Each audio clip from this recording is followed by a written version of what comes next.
This is RC. It's your girl K Marie. Hey Wilk. It's your boy Black. Your girl Lady. And I'm Sirr. And you're listening to 2020. 2020. 2020. 2020. 2020. 2020 Podcast. 2020. I did that one.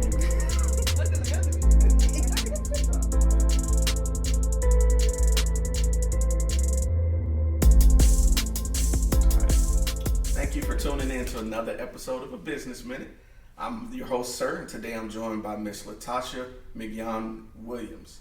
And we're here on site, actually, at Architecture Hair Salon. Miss Tosha, how are you doing today? I'm well. How are you? All right, I'm doing great. I am actually excited about this interview because I've been dying to do this one, like, believe it or not. Ever since I first came here and saw the setup here, and I'll make sure that we do like a couple photos as well, just so everyone can see how lovely you have it here. I've been dying to get you.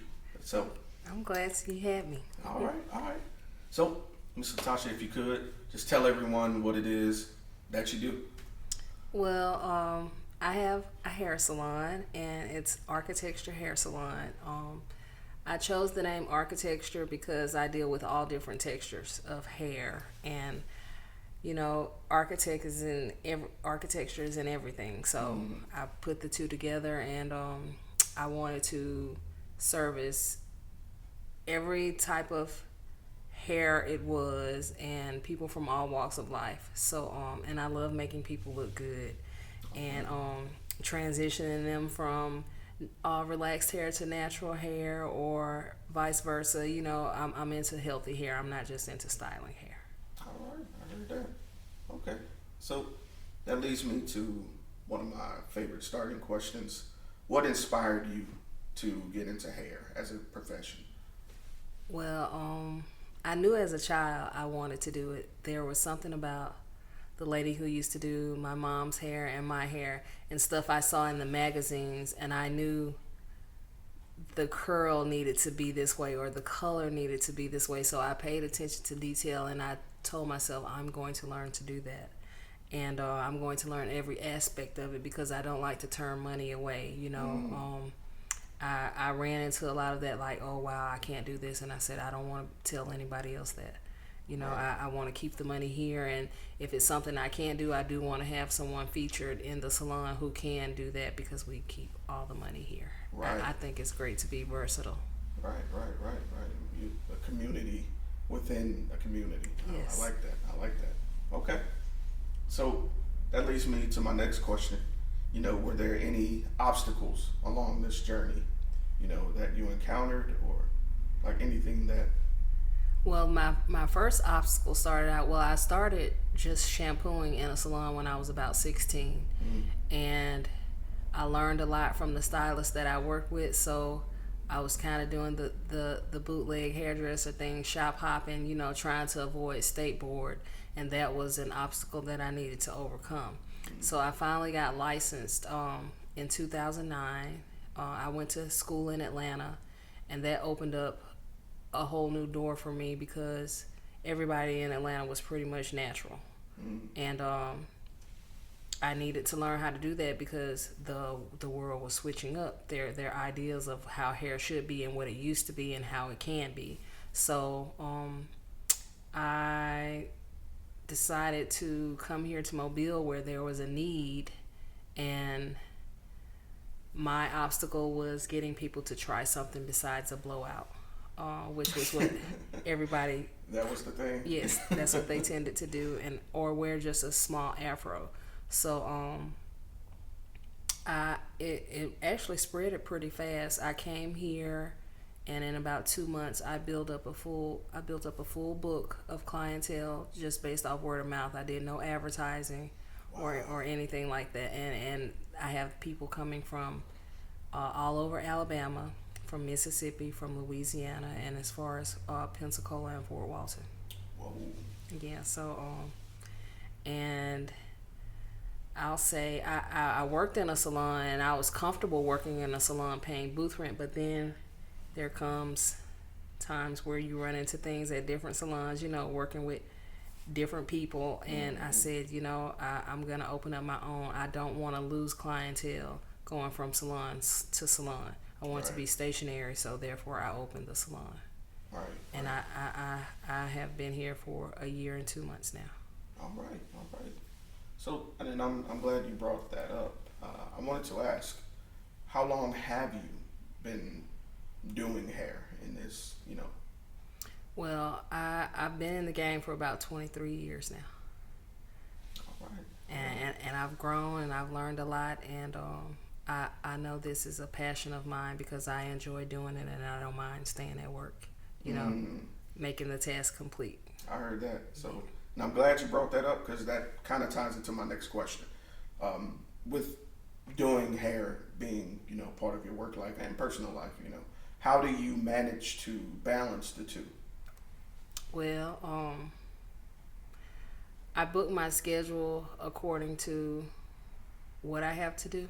I'll come in early sometimes and I'll stay late sometimes. And if I'm in school, I just book everybody around that. And it gets some people a little uptight, but, I make it work because I love it and I don't want to lose the people, so right. I have to find time because this is my profession and my craft. So, I make the time for it, but I make time for my personal life too because I have to have time outside of work to think and be creative and relax and, just feel myself again and make myself prepared for the next day.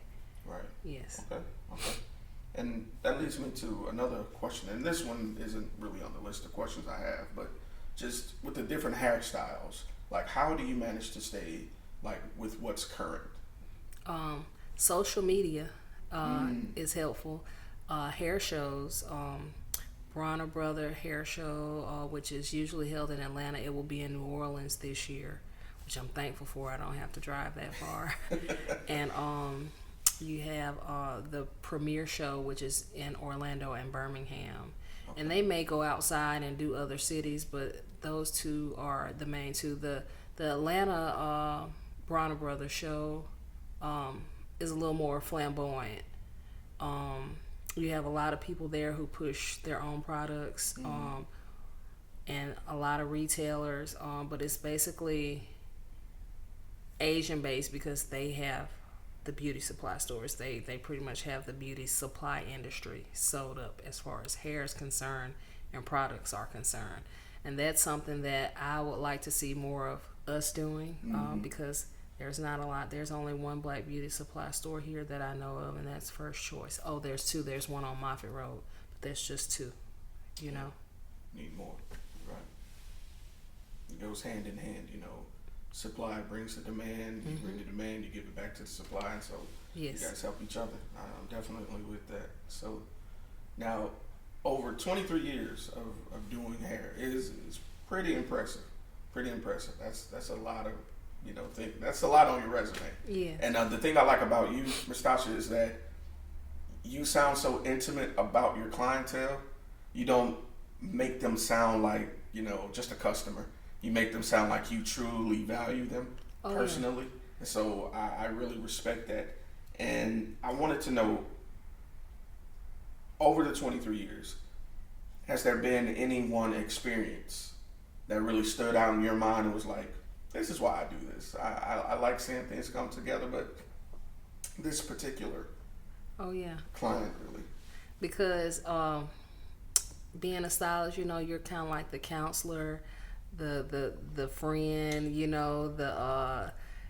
the ventee, because the person has to vent to you, right. So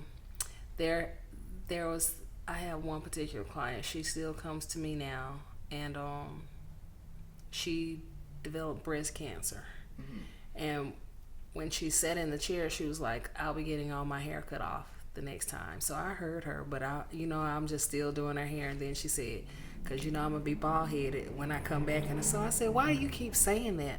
And she said, because I found out that I have breast cancer. And I was like, oh my God. And when she said it, I had my hands in her hair, but it's like something went through my hands from her hair, and I was like, oh my God.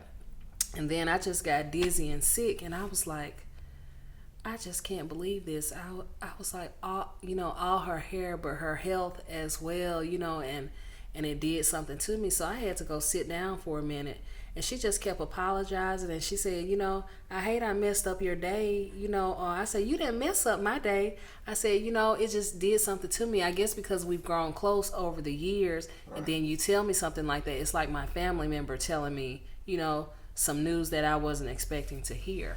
So my right side just kept throbbing, and I was like, why does this keep bothering me after she said this, So I went back into the room and I prayed about it, and then maybe a couple of weeks later she came back in the salon and she said, well, they only found it on my right side and it didn't spread to my lymph nodes. And I was like, I wonder, is that why it kept echoing on my right side? I was like, this was more of a spiritual thing, than just a hair, conversation, and you telling me that you have this illness now. So I've gone through that with her, but I've also had about 3 more clients who have breast cancer who have gone through the same thing. So it's something I can be empathetic with them about, because I've experienced, with more than one client, and help them transition through this and give them options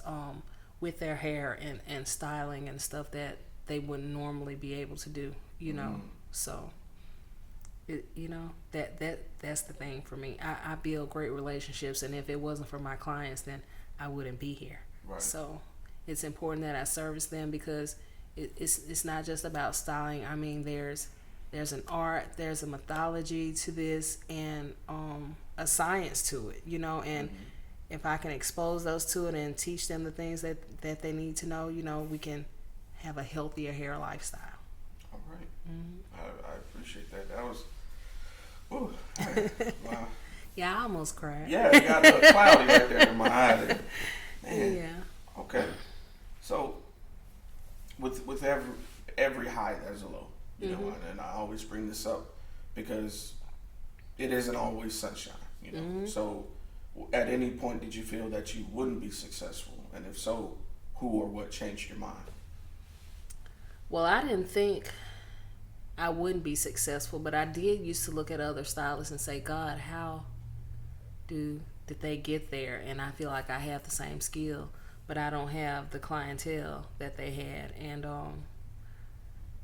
when I opened this salon, I was like, okay, now I've gotten to that point where I've built up the clientele. I'm going to open me a salon, and I'm going to run it, the way I think it should be ran. And then it's like, okay, I got to get somebody else in here to work because all the overhead is on me, and then I didn't factor in stuff like my sign when I opened the salon, and going to school full time and trying to work full time. It was just a lot on me, and I was like, I don't know if I'm gonna make it, through this, because I've signed this lease and I'm obligated to this lease. Right. And if I don't fulfill it, that's gonna go on my credit. I'm gonna look bad, and then I'm gonna have to go back to where I started at someone else's salon.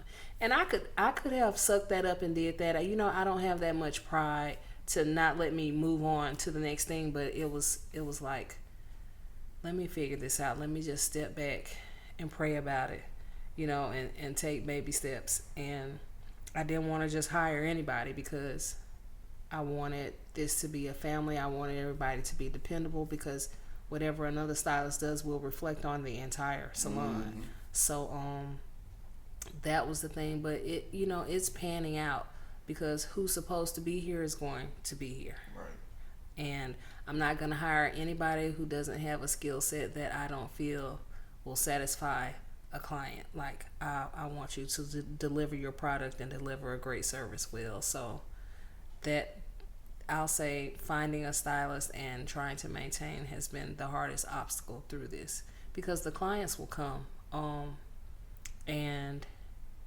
sometimes it's not about just the flyest hairstyle or the best cut or this. People want dependable people. Right. They want to know you're going to be there, Professionalism. Yes. Mm-hmm. And it makes a difference. I respect that. I heard that. Okay. Now, my next question, Mr. Tosha, is what I call the long-term question. So if you need a moment, I completely understand. I'll edit it out. Okay. So where would you like to see yourself as a person, in architecture, as a brand, in 1 year, in 3 years, and in 10 years? In 1 year, I like to see myself more spread along the Gulf Coast. As far as the surrounding states, Mississippi, Louisiana, Florida, other parts of Alabama, training those who I can't service and get to, through all these places. So I would love to offer classes and workshops to teach people to do what I do, because I won't be here forever doing it. Right. And it's a secret that I can't keep, so I'll teach it to somebody.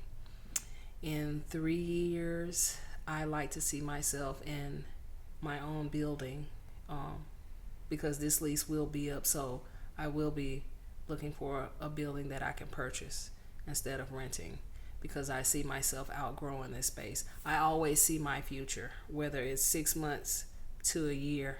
I just see it, and it's been like that every time, so I can call it how I see it. I'm a person who believes in what I speak, and I want to speak in what I believe. So in 5 years, I like to see myself in some other countries, because I had the opportunity to do a lady from Germany about 3 weeks ago, and her biggest thing was, there's no one to do my hair over there. And she said, there are a lot of Africans, and she said, but they braid, and I don't want braids or extensions. I just want my hair done. And she told me she flew to London once a month to get her hair done. And I said, really? She was like, yes, the whole European country needs you. And I said, well, tell them I'm coming. I am on the way. So, because there's a need, there are a lot of mixed children out there who have parents who don't know what to do with their hair. It's a whole different type of hair. Yes. So, I want to explain globally. Okay. All right. And not just with hair.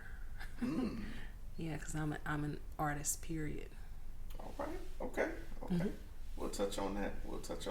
And my last question, and my favorite, to be honest with you. What words of encouragement would you have for someone who's just starting out? That first step into really pushing yourself by yourself is really a tough one, because you don't know, what's out there. You don't know if you're going to be successful. What words of encouragement would you have for them just to take that leap of faith and gamble on themselves? I would say, have faith. Sharpen your skill set as much as possible. Get with a reputable stylist who's been in the game and doesn't mind teaching you and helping you grow. And just always stay on top of your craft. Always know the newest technology, the newest styles, anything innovative to help your business grow, because it makes a difference. You always want to offer something someone else isn't giving. And you always, to me, be in a place where there's a need. I mean, you have New York, Atlanta, Chicago, Miami, all these places, but there are the rest of the cities and, and little country towns that need people as well. So I say go where there's a need, because if it's really your passion, the money's going to come, and you'll grow, and the people will come.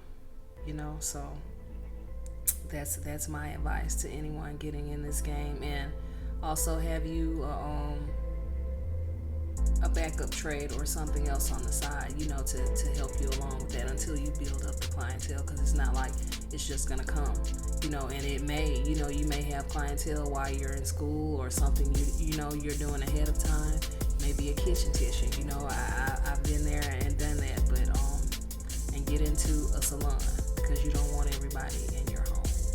Right. Yeah. So and get licensed, so you won't have to shop hop, and you won't have to dodge state board, and you get those quality products at a great price instead of your regular retail price. Okay. You've been listening to 2020 Podcast, a Business Minute with Sirr. If you'd like to hear the full interview, please go to our YouTube channel, youtube.com/20/20 podcast. And also, if you're interested on being on our show, please email us at 2020datingpodcast@gmail.com.